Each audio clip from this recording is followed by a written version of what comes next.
갑자기 회복된다는 말씀을 듣고 회복되는 모습을 기다리며 있었는데 어제 4시 21분에 오후에 소천하셨다는 소식을 들으면서 큰 어른을 잃었다는 마음속에 형언할 수 없는 슬픔과 아픔이 몰려갔습니다. 정필도 목사님은 1941년 서울 동대문구 창신동에서 태어났습니다. 창신국민학교를 다니실 때에 예수님을 인격적으로 만나시고 아침에 학교 갈 때 교회 가서 기도하고 가시고 학교 마치면은 돌아오면서 또 예배당에 오셔가지고 기도하시고 그래 어릴 때 그렇게 하나님의 사랑을 은혜를 뜨겁게 체험을 하신 분입니다. 아버지가 일찍 돌아가셔가지고 어머니가 장사를 하셨습니다. 작은 가게를 하시는데 어머니는 가족들을 먹여 살려야 되니까 뭐 콜라든 사이다든 이런 거를 갖다 놓고 파는데 정 목사님이 어린 학생으로서 가게에서 팔아서 안 될 상품이 있는 걸 보시고 어머니 보고 가게 문 닫아라 그랬어요. 그래 먹고 살아야 되는데 가게 문 닫으면 어떡하느냐, 내가 책임질 테니까 문 닫으라고. 문을 안 닫으셨죠. 그러니까 집안에 들어가셔서 방에 문을 걸어 잠그시고 안 나오시는 거예요.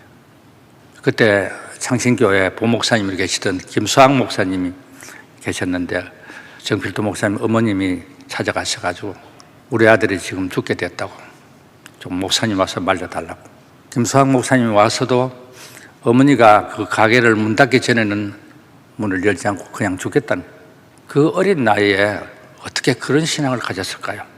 어릴 때부터 이미 주님을 향한 그 일사각오의 마음은 뿌리 깊이 내려 있었습니다. 결국 어머니가 문 닫았습니다. 그리고 본인이 가정교사를 해가지고 가정을 꾸려나갔습니다. 소년 가정. 하나님을 기쁘시게 하는 일이라면 언제든지 목숨을 걸었습니다. 창신국민학교, 경기중학교, 경기고등학교, 서울대학을 졸업하시고 청신 신대원에서 제가 61회고 정필도 목사님 62회예요. 합반할 때 같이 공부를 했어요. 그때 학생 시절에 신현교회 정석홍 목사님 교회에서 전도사님으로 가셔가지고 일을 하도 열심히 하니까 저는 한 달에 3,000원 받을 때 정필도 목사님은 18,000원을 받으셨습니다. 저보다는 6배를 더 받았습니다. 원래 정필도 목사님 이름은 정필도가 아닙니다. 계명을 하셨습니다. 반드시 도를 깨닫고 전하리라. 끝장을 낸다 이 말씀입니다. 군에 입대하셔가지고 계엄의 본목으로 계셨습니다. 부대 전원을 전도하기로 결심하고 들어가면은 그 가시는 곳에 복음으로 완전히 물들게 하는 그런 위대한 복음의 열정을 가지고 계셨습니다. 제대하시고 서울에 교회에서 5교회에서 청빙이 왔습니다. 그런데 기도를 계속하니까 부산에 구름대처럼 양떼들이 모이는 것을 환상으로 보게 되었습니다. 그래서 나중에 알고 보니까 소형 노타리에 태창목재에서 개척하자고 하는 그 교회를 본인이 심호하게 되시면서 교회가 하나님의 은혜로 구름대처럼 성도들이 몰려 들어왔습니다. 그래서 옆에 새로 건물을 또 짓고 그것도 차고 넘치니까 안 돼서 지금 이 자리에 여기 땅 주인이 한 80여 명 됐거든요. 그리고 그 당시에 땅 한 평에 650만 내지 한 700만 원 갈 때에 여기 물이 들어오고 배가 여기에 나룻배들이 있었습니다. 그래가지고 이걸 평당에 270만 원씩을 주고 4,000평을 처음에 샀습니다. 그리고 이어서 예배당을 짓는데 5,000평을 짓는데 짓다가 도중에 IMF가 터졌습니다만 오직 하나님만 의지하고 무릎 꿇고 기도하며 성도들에게 헌금 강요 안 하셨습니다. 그런데 늘 헌금은 차고 넘쳤습니다. 예배당을 다 질 때까지 무릎으로 교회를 세우시고 무릎으로 예배당을 지으시고 무릎으로 목회를 하셨습니다. 눈물이 채워질 만큼 은혜가 채워진다는 말씀을 늘 말씀하셨습니다. 교회를 빚 없이 준공을 하셨습니다.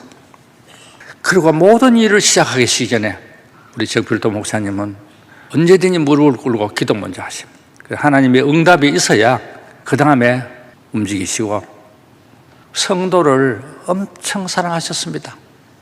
예, 엄청 사랑하셨습니다. 설교 중에 그런 말씀 하셨어요. 미운 성도가 있으면은 그 미운 설교를 설교 안에 넣으면은 독소가 되어서 영혼이 병드니까 그거 넣으면 안 된다고. 그리고 사람들이 구름처럼 몰려들기 시작하는데 문제가 생기면은 아무 말씀도 못하게 하시고 그냥 입 다물고 기도해라.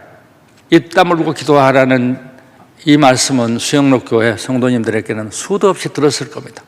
그래야만이 문제가 해결되니까, 하나님이 해결하시니까 본인이 체험한 것을 성도들에게 늘 말씀하셨습니다. 총회장 출마, 대외적인 인기 있는 것 다 그건 한마디로 거절하셨습니다. 부산 성시와 뿐만 아니고 은퇴하신 후에는 세계 방방곡곡으로 다니시면서 하나님 말씀을 전하셨습니다. 저는 은퇴를 하실 때 이규현 목사님이 후임을 오시던 날 제가 권면을 했습니다. 대다수 교회들이 원로 목사님이 은퇴하시면은 정필도 목사님의 아들 정성훈 목사님도 목사님이시고 사위 정모세 목사님도 목사님이신데 웬만하면은 그쪽으로 물려주실 수도 있습니다. 그런 게 우리 한국교회에 너무너무 많았습니다. 그럼에도 불구하고 하나님의 교회가 하나님의 뜻대로 이루어지기를 바라면서 기도하신 후에 이 교회에서 정 목사님 밑에 훈련을 받았던 이규현 목사님, 호주 시드니 새순교회에 계시는 분을 모시고 하셔가지고 후임으로 세우셨습니다.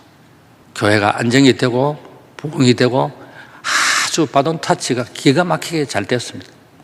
사람이라 욕심이 없을 수 없는데 전혀 그런 것을 보이지 않고 오직 하나님의 영광과 은혜, 복음 전파, 이 문제에 대해서 사심을 언제든지 제끼고 하나님의 뜻을 먼저 바라셨던 그것을 여러분도 아시고 저도 알고 하나님도 아실 겁니다. 그리고 교회를 그만두고 은퇴하실 때에 교회마다 은퇴금 때문에 사택 때문에 자동차 때문에 다 시끄러웠습니다. 그런데 정필도 목사님은 본인이 살고 계시는 사택도 교회 이름으로 등기되어 있습니다. 타시고 있는 차도 교회 이름으로 등기되어 있습니다. 저는 박신실 사모님 참 존경스러워요. 내 거라고는 하나도 가지 않고 오직 수영록 교회 이름으로 다 등기를 하셨어요. 그리고 저하고는 오랜 세월을 같이 지났으니까요. 성도들이 재정이 들어온다든지 후원금이 들어오고 이러면은 선교비로 다 보내십니다. 나중에는 교회에서 선교 계좌를 주셔가지고 붙이도록 그렇게 하시고, 얼마 전에는 이런 얘기를 하시더라고요. 어떤 성도가 3,600만 원을 가져왔는데 세금이 너무 많이 나가지고 목사님은 되돌려 주셔야 되겠습니다. 그래 되돌려 주셨대요.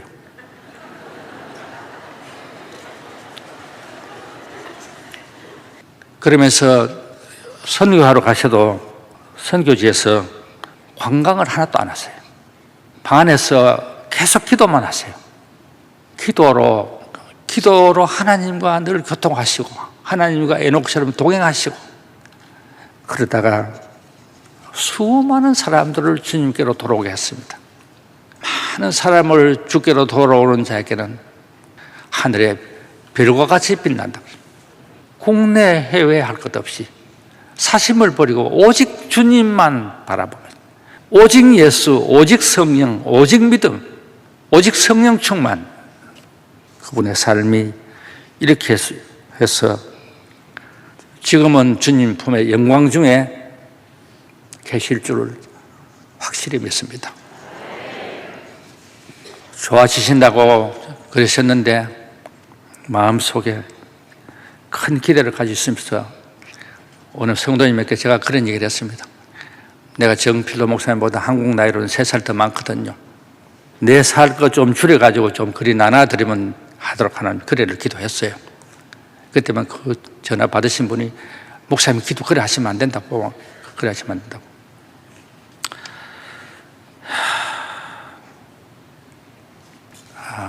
오래 토병 안 하시고 한 달도 채 안 되셔서 쉽게 주님의 일을 이루시다가 끝마무리도 너무나 쉽게 하셨는데 우리는 너무너무 섭섭하지만 정 목사님은 그렇게 주님의 품에 가셨고 그 많은 열매들이 또 다음 열매로 이어질 줄을 믿습니다. 정필도 목사님 영전에 당신의 아픈 몸을 천사가 업고 떠나던 그날 몹시 외롭지 않았습니까? 82년의 생애가 아픔에 피 흘리며 이승의 터널을 조용히 빠져나가실 때 목사님도 우리처럼 슬펐습니까? 우리의 문병도 끝나지 않았는데 그렇게 서둘러 길을 가시다니 진달래 꽃망울보다 더 빨리 터져버린 이별의 슬픔을 알게 하신 정 목사님, 살아서는 바위처럼 말이 없던 목사님, 떠나서는 구름처럼 가볍게 말을 건네오시네요. 목사님을 알던 이들은 모든 그 깊은 목소리를 생전보다 더 가까이 듣고 있습니다. 3월에 관속에 목사님을 입관하면서 바람은 멎었지만 눈물은 멎지 않았습니다. 82년의 목사님으로서, 아버지로서의, 남편으로서 삶이 슬프도록 아름답고 성실해서 당신의 양떼들은 숨죽여 울고 있습니다. 평소에 더 드리지 못한 사랑의 한을 가슴으로 풀어내며 숨죽여 울고 있습니다. 시들어진 갈대꽃 대신 영혼들이 피어낸 눈물의 꽃으로 영견 앞에 올려놓고 우리는 또 살기 위하여 집으로 갑니다. 살아가며 더러는 목사님을 잊더라도 용서해 주십시오. 정 목사님, 한 번에 기도만도 못한 이 엽서를 바람에 띄어보내는 어리석음도 아직은 저희가 살아있다는 탓이겠죠. 이제는 천국에서 편히 쉬십시오. 하늘로 이어지는 기도의 시작이니 우리들의 만남 또한 새로운 것임을 믿겠습니다. 그래서 목사님을 죽었다고 하지 않고 떠나셨다고 말하렵니다. 정 목사님, 언젠가 다시 만날 환희의 그날까지 평안히 계시기를 비옵니다.